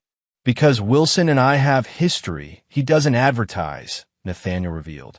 I helped him get into law school when Victor refused to support him pursuing criminal defense instead of corporate law. He knows I keep my word, even with enemies. The plan began taking shape. While Leo arranged a secure meeting with Wilson Hargrove, Nathaniel activated other assets. Loyal employees positioned throughout Decker Construction, financial overrides that would lock down company accounts against external interference, and most importantly, the evidence package he'd been compiling for months. That evidence now included not just Diana and Roy's betrayal, but documentation of Victor Hargrove's systematic campaign against Decker Construction. Lost contracts, regulatory delays, strategic poaching of key employees. What had seemed like business challenges at the time now revealed themselves as coordinated attacks. What about Mom? Vanessa asked quietly. What happens to her in all this? Nathaniel's expression hardened. She made her choice. Multiple times. She's not just Roy's lover. She's Hargrove's willing accomplice in financial fraud, conspiracy, and attempted corporate sabotage. So, she goes to prison? Vanessa's voice wavered slightly. If justice prevails, Nathaniel replied without emotion. But justice is rarely that clean. More likely, she'll cut a deal, testify against Hargrove, avoid the worst consequences. And you're okay with that? After everything? Nathaniel studied his daughter's troubled expression. My focus is protecting what matters. The company, our legacy, our future. Diana stopped being my concern the moment she aligned with my enemies. At 9:30 a.m., Wilson Hargrove arrived at the safe house, escorted by Leo. The young attorney looked confused and wary, his normally confident demeanor shaken by the cloak and dagger summons. Nathaniel, he acknowledged stiffly. This is highly irregular. I'm representing your former partner in ongoing legal proceedings. Any meeting between us should include. Your father is setting you up. Wilson, Nathaniel interrupted, along with your client. You're both pawns in a larger game. Wilson's expression froze. I don't know what you're talking about. Yes, you do, Nathaniel pressed. You sense something off about this entire situation. Roy's embezzlement was too convenient, too easily documented. The plea deal came together too quickly. The Business Bureau's emergency review was scheduled before anything became public. A flicker of uncertainty crossed Wilson's face before his professional mask reasserted itself. These are serious allegations. Do you have anything beyond conjecture? In response, Nathaniel played the recording from the cabin. Wilson listened, color draining from his face as his father's voice detailed the conspiracy, the manipulation of Roy, the plans to frame Nathaniel using Diana's access to his authorization codes. When the recording ended, Wilson sat in stunned silence. "The DA will be coming for me within hours," Nathaniel said quietly. "Based on fraudulent evidence your father helped create. Roy will serve prison time for his actual crimes, while being unwittingly used to facilitate much larger ones. And you, Victor's ethical son, will have your reputation permanently tainted by association." "Why are you showing me this?" Wilson asked finally. "Because you have a choice to make. Stand with your father and go down with him, or help me stop him and salvage your career and Roy's future." "Roy committed actual crimes," Wilson pointed out. "That doesn't change regardless of my father's schemes."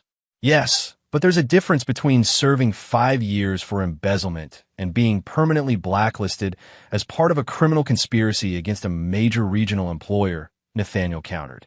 "Your father used Roy. He's using you. And when this falls apart, which it will, he'll sacrifice you both to save himself." Wilson removed his glasses, pinched the bridge of his nose. "What exactly are you proposing?" "Take the recording to District Attorney Conway. Explain that you discovered your father's involvement while representing Roy. Request a meeting with the judge to review the plea agreement in light of new evidence of external manipulation. Position yourself and Roy as victims rather than conspirators." "And what do you get out of this?" "Time," Nathaniel said simply. "The DA focusing on Victor rather than coming after me with fabricated charges. The Business Bureau meeting delayed pending investigation into the real fraud. And the satisfaction of watching Victor Hargrove experience consequences after decades of manipulating Portland's legal system." Wilson replaced his glasses, his expression shifting from shock to calculation. The attorney was emerging from behind the betrayed son. "If I do this, what happens to Diana Decker?" Nathaniel's expression remained impassive. "That depends on choices she makes now. Cooperation with authorities might mitigate her exposure. Continued alignment with your father ensures maximum consequences." After Wilson left, carrying a copy of the recording and documentation of the fraudulent financial transfers, Nathaniel moved to the next phase of his counterstrike. While the legal system began grinding into motion against Victor Hargrove, he needed to neutralize the more immediate threat to Decker Construction. The Portland Business Bureau meeting at 2 p.m. would proceed regardless of the developing legal situation. Bureau Chairman Lawrence Williamson had been firmly in Victor's pocket for years and would push forward with the emergency review of Decker Construction contracts unless forcefully deterred. "I need to attend that meeting," Nathaniel told Leo. "In person. But first, we pay a visit to Lawrence." Lawrence Williamson lived in a colonial-style mansion in the West Hills, not far from Nathaniel's former home with Diana. At 11:15 a.m., Nathaniel's car pulled into the circular driveway. Lawrence's wife answered the door, surprise evident on her face. "Nathaniel, this is unexpected. Lawrence is preparing for a meeting this afternoon." "That's why I'm here, Margaret." Nathaniel smiled cordially. "A matter that can't wait regarding today's agenda." She showed him into Lawrence's home office, where the bureau chairman was reviewing documents. Lawrence looked up, momentary shock quickly masked by professional courtesy. "Nathaniel, this is highly irregular. So, is scheduling an emergency review of my company's contracts without due process or notification?" Nathaniel replied pleasantly, taking a seat without invitation. Lawrence's expression tightened. "The Bureau has concerns in light of recent developments. The integrity of ongoing public projects must be—" "Stop," Nathaniel interrupted. "We've known each other 20 years, Lawrence. Let's not pretend this is about project integrity. This is about Victor Hargrove calling in favors to destabilize Decker Construction while he orchestrates a hostile takeover through fraudulent means." Lawrence blinked rapidly, a nervous tell Nathaniel remembered from countless poker games at charity events. "That's a serious accusation against a respected—" "Victor's being questioned by the DA as we speak," Nathaniel said, checking his watch. "Wilson provided evidence of his father's conspiracy this morning. Financial fraud, corporate sabotage, witness manipulation. By this afternoon, it will be public knowledge." The color drained from Lawrence's face. "I don't know what you're—" "The offshore accounts tracking back to Hargrove Family Trusts. The coordinated attacks on Decker construction projects. The plan frame up using my stolen authorization codes. Nathaniel leaned forward. In your role in scheduling today's emergency review, without proper board notification or documentation. Lawrence swallowed hard. The meeting is properly noticed. 3 board members have signed affidavits stating they received less than the required 72-hour notice, Nathaniel countered. 2 others confirm the documentation package arrived incomplete. You violated Bureau bylaws, Lawrence. At Victor's direction, understanding dawned in Lawrence's eyes, the awareness that he'd aligned himself with the wrong power player. What do you want? He asked finally. Cancel today's meeting.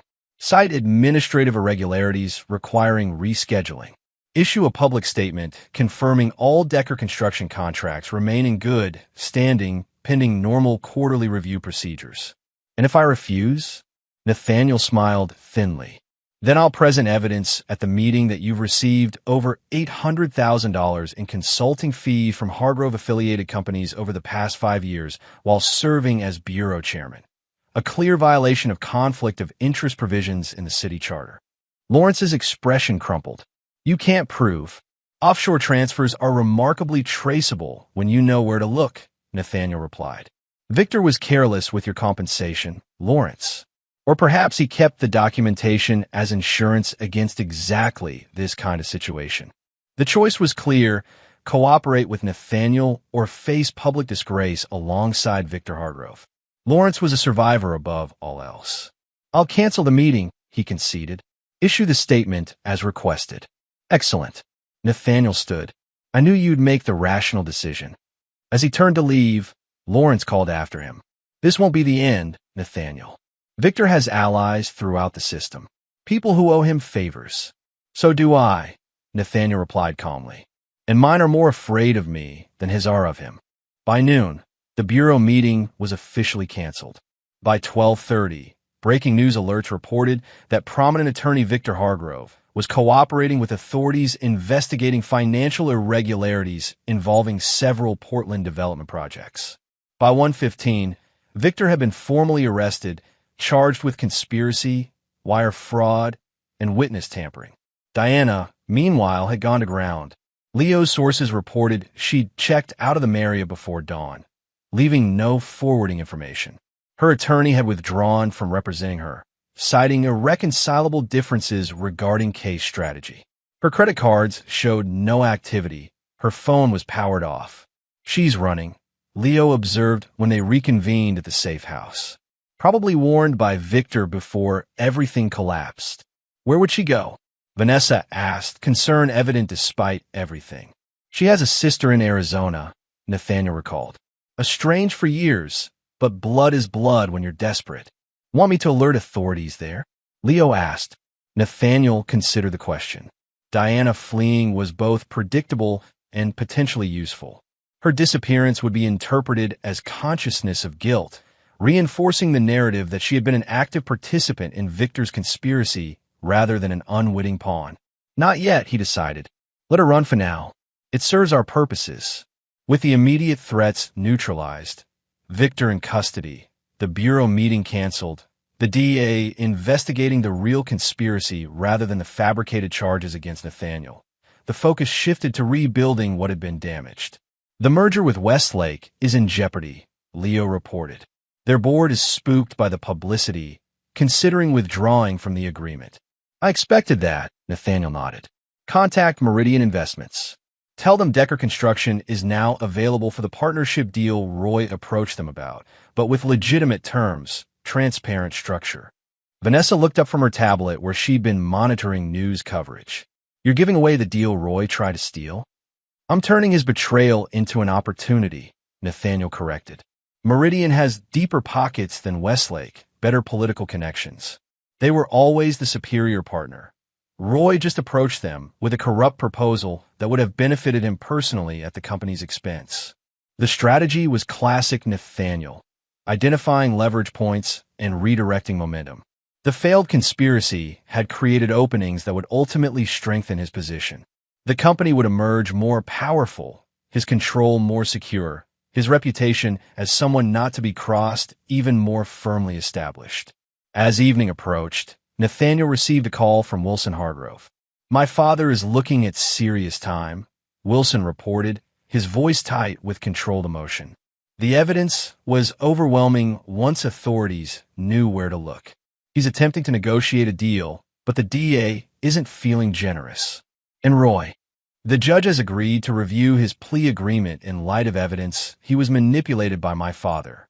His sentence will still involve prison time, but potentially reduced based on cooperation. "Fair enough," Nathaniel acknowledged. "He's guilty of his own crimes, regardless of Victor's larger scheme." "There's something else," Wilson added. "Diana Decker contacted me 2 hours ago, requesting representation." Nathaniel stilled. "And your response?" "I declined, citing conflict of interest given my representation of Roy and my father's involvement." A pause. She sounded desperate. "Said she had evidence that would change everything about your business practices. Offered to trade information for protection." "Did she specify what information?" "No, but she mentioned records dating back to your early construction days. Something about building inspection bribes, permit irregularities." Nathaniel almost laughed. Diana was playing her final card, attempting to threaten him with exposure of minor regulatory violations from decades earlier. Actions that were well past any statute of limitations and involved officials long retired or deceased. "Thank you for the information," he told Wilson, "and for making the ethical choice regarding representation." After ending the call, Nathaniel turned to Leo and Vanessa. "Diana's getting desperate, trying to find leverage to negotiate. Does she have anything that could actually hurt you?" Vanessa asked. "Nothing that matters now," Nathaniel assured her. "Ancient history from when I was building the company. Regulatory corners cut, palms greased to expedite permits. Standard practice in construction 30 years ago." Leo looked concerned nonetheless.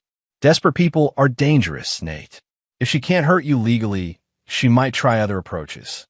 "Let her try," Nathaniel replied coldly. "Every move she makes now only strengthens my position in the divorce, in the business community, in the legal proceedings." As night fell over Portland, Nathaniel stood at the penthouse window, surveying the city skyline punctuated by Decker construction projects. In less than a week, he had gone from betrayed husband to victor in a corporate war he hadn't even known he was fighting until days earlier. Diana was on the run, Roy facing prison, Victor Hargrove in custody with his reputation in tatters. The conspiracy to destroy Nathaniel Decker and his company had collapsed spectacularly, leaving him stronger than before. But Nathaniel knew better than to celebrate prematurely. The most dangerous phase of any conflict was the aftermath, when defeated enemies had nothing left to lose. Diana was still out there, desperate and cornered. Victor had allies throughout Portland's power structure who might yet move against Nathaniel. The war wasn't over. It had simply entered its final, most unpredictable phase. And Nathaniel Decker, who had clawed his way up from nothing, who had survived betrayal after betrayal, would be ready for whatever came next. Because he never forgot, and he never forgave. Chapter 8.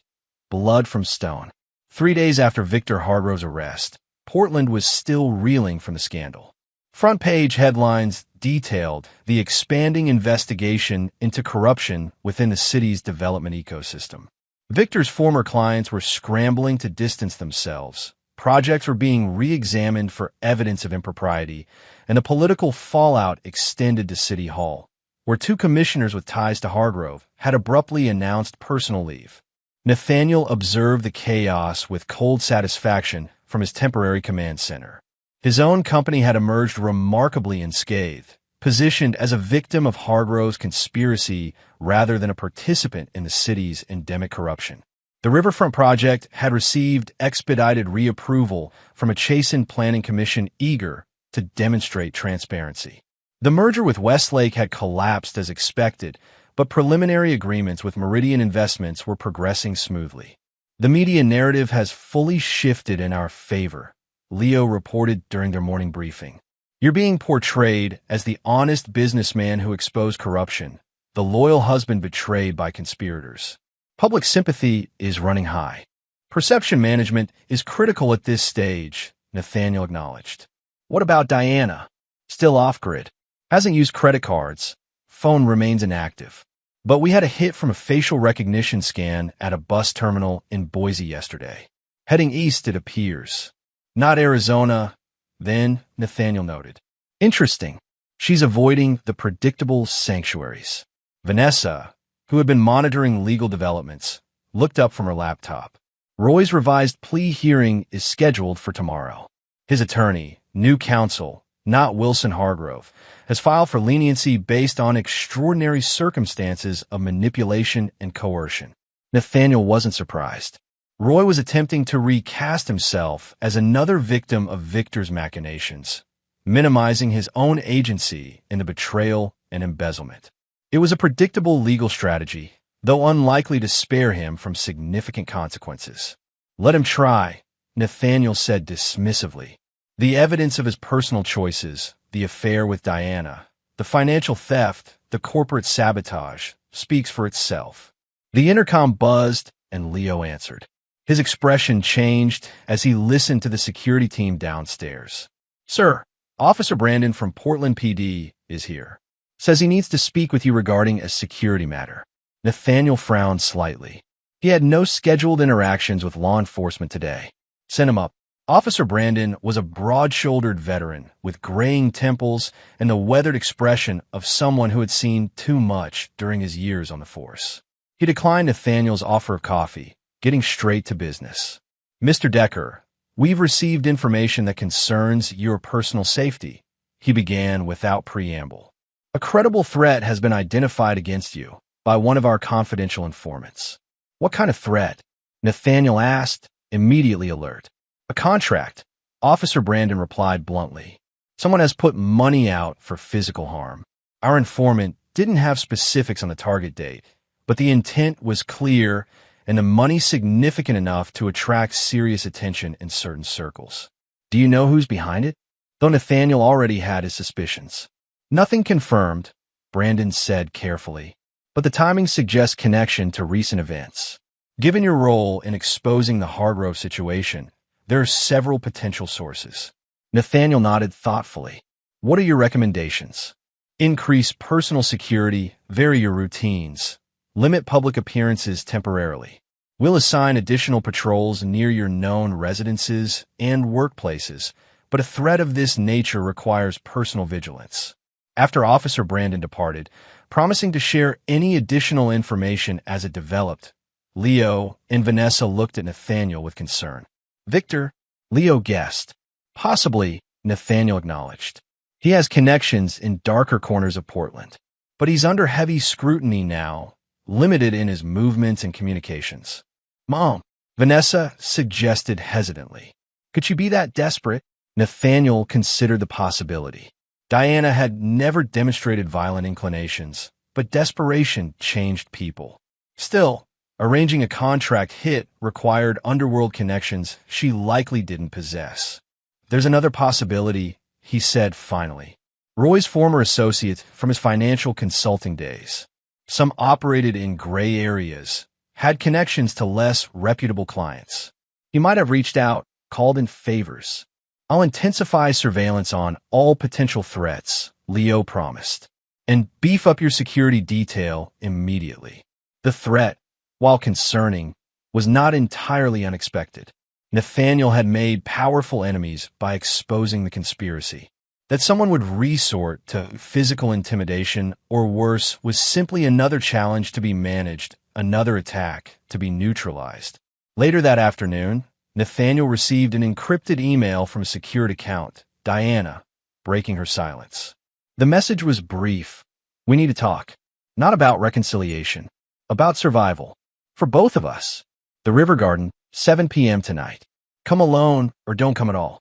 The River Garden was a small public park near the Willamette River, relatively isolated after dark in winter. The location choice itself was telling. Public enough to deter immediate violence. Private enough for unobserved conversation. It's almost certainly a trap, Leo warned when Nathaniel showed him the message. Given the contract threat, meeting Diana alone at an isolated location is exactly what you shouldn't do. I agree it's suspicious, Nathaniel acknowledged. But Diana isn't stupid. She knows I'd recognize an obvious trap. So it's a trap disguised as an obvious trap, so you'll think it's not a trap? Leo's expression was skeptical. Or she genuinely needs to talk, Vanessa suggested. Mom's impulsive, but not violent. Maybe she has information about who's behind the contract. Nathaniel considered the angles. If Diana had information about a threat against him, meeting might be worthwhile. If she was setting him up, anticipating and countering the setup would deliver another blow to whatever remained of her schemes. I'll go, he decided, but not alone, regardless of her stipulation. Leo arranged surveillance coverage of the entire park. I want a security team within 30 seconds of my location at all times. And me? Vanessa asked. Nathaniel studied his daughter. She had proven her loyalty over the past week, providing crucial information and support. But involving her in a potentially dangerous confrontation with her mother crossed a line he wasn't prepared to cross. You stay here, he instructed. Monitor communications, coordinate with Leo's team if necessary. But you don't need to witness whatever happens between your mother and me tonight.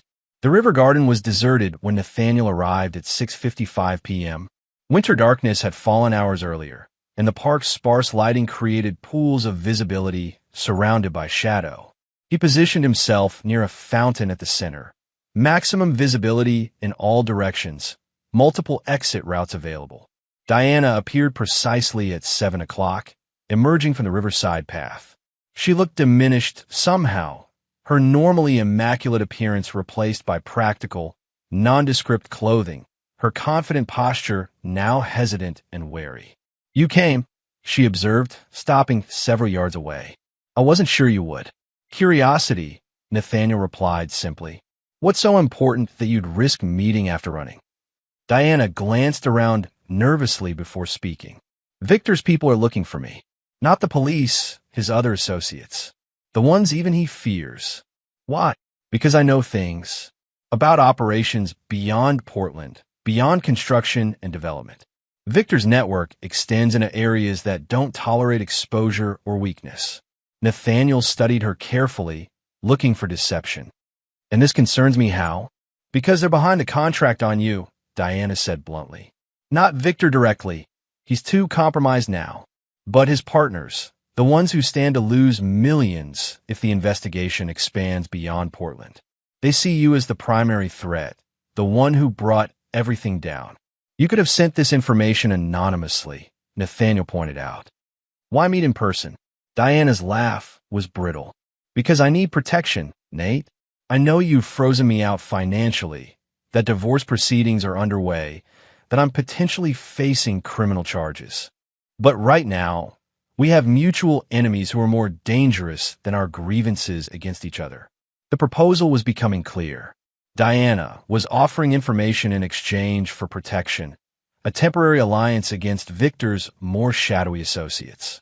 What exactly do you know that's so valuable? Nathaniel asked. Names, accounts, operations in Seattle, Vancouver, Boise. Victor's network launders money from multiple sources, not just construction projects. They can't afford for you to keep pulling threads.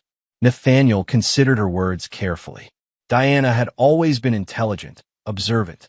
If she had been involved with Victor beyond the conspiracy against Decker Construction, she might indeed possess valuable information. And what do you want in exchange for this information? Immunity, Diana said immediately. Your influence with the DA, with the federal investigators. A negotiated settlement in the divorce. Not what I would have received originally, but enough to start over somewhere else. And protection until everything is resolved. Before Nathaniel could respond, movement at the park's western entrance caught his attention. 3 men in dark clothing were approaching with purpose, not bothering to conceal their presence. We have company, he said quietly to Diana, whose eyes widened as she turned to look. Victor's people, she whispered. They must have followed me. Nathaniel activated the emergency signal on his phone, alerting Leo's security team. How many more entrances are covered? I don't know, Diana admitted, fear evident in her voice. I came alone, I swear. This isn't my doing. Whether he believed her or not was irrelevant at the moment.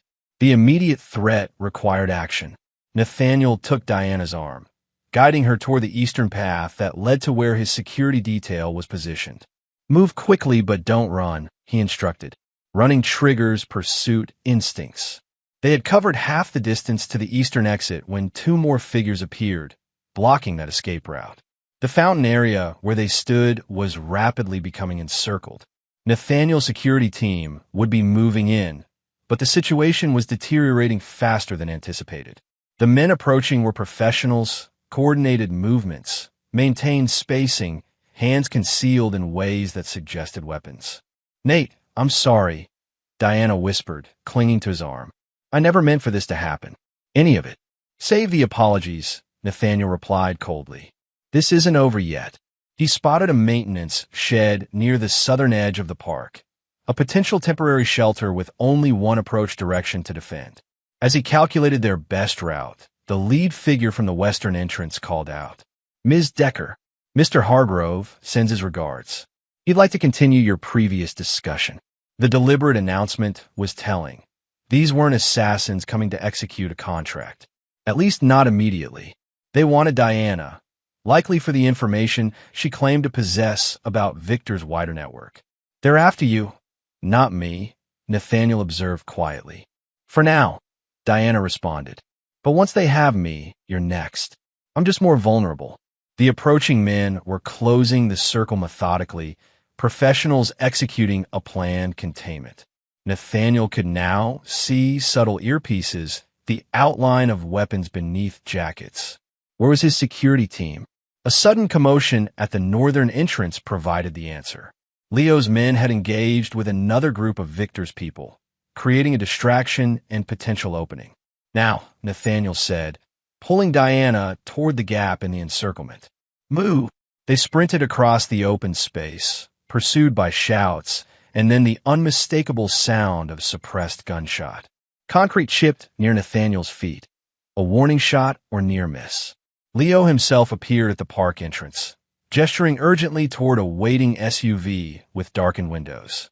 They reached the vehicle as the driver accelerated before the doors were fully closed, tires squealing on wet pavement. "Targeted extraction," Leo reported from the front passenger seat, voice tight with controlled adrenaline. "Police have been alerted, but with careful wording to avoid immediate response during our exit. We have a secondary location prepared."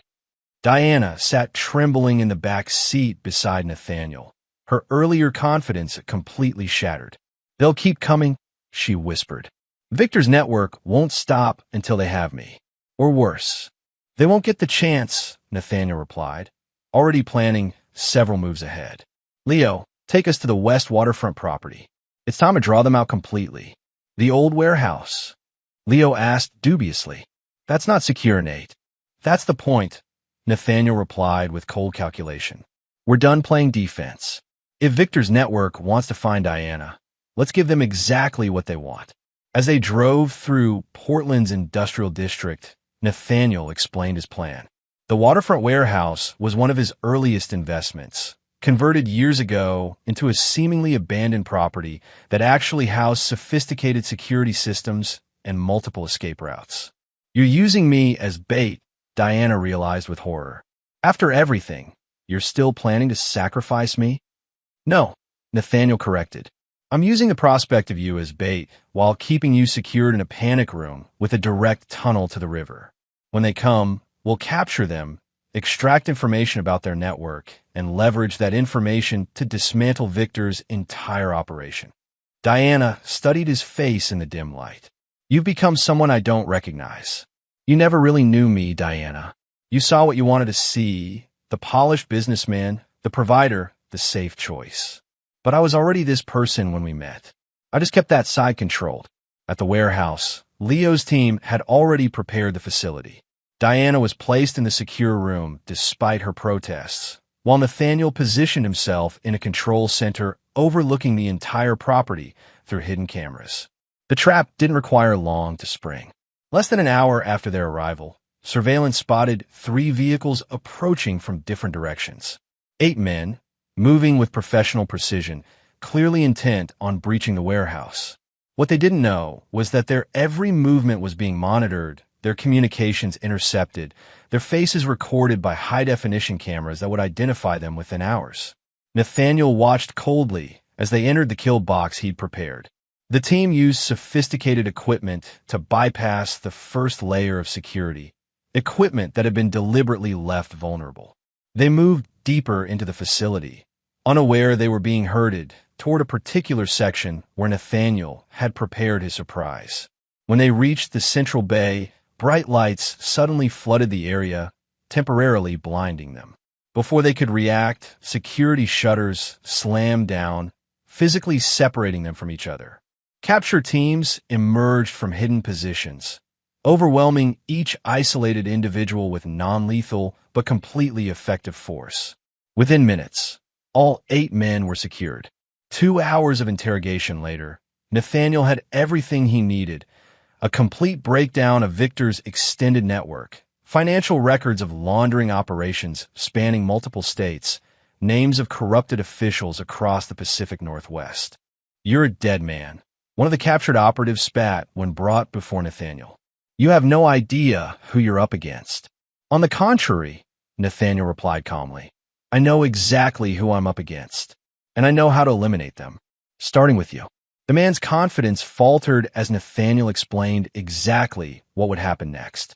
The evidence gathered that night would be distributed to multiple law enforcement agencies, each piece carefully positioned to trigger a cascade of arrests that would dismantle Victor's entire network. Those captured would have precisely one chance to cooperate fully or face decades in federal prison.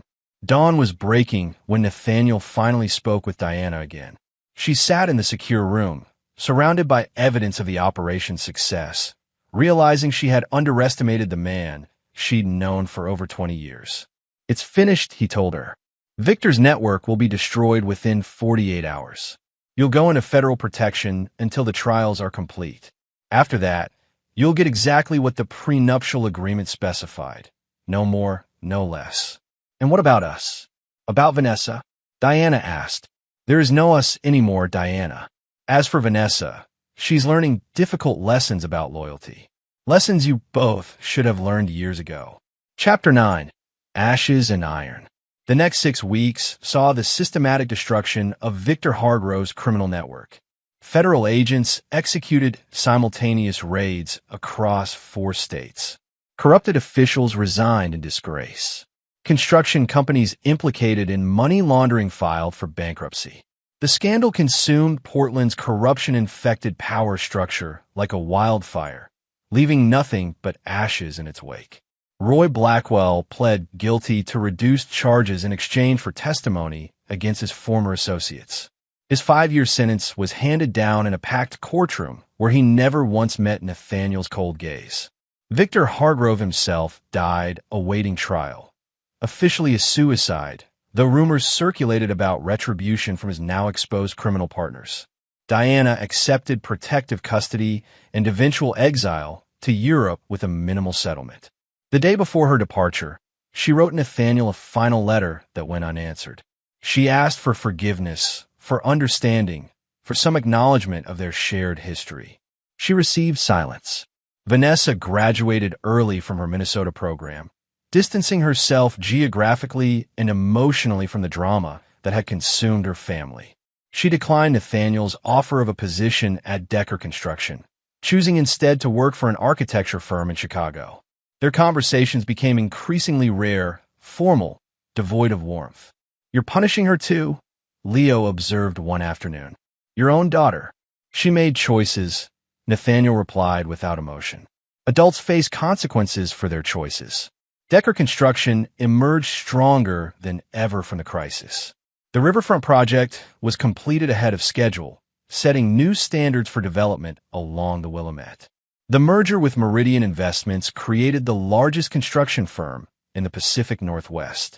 New contracts flowed in from clients eager to align themselves with the man who had exposed and survived corruption. The city's elite social circles treated Nathaniel with even more deference than before. People who had known him for decades now saw his true nature clearly.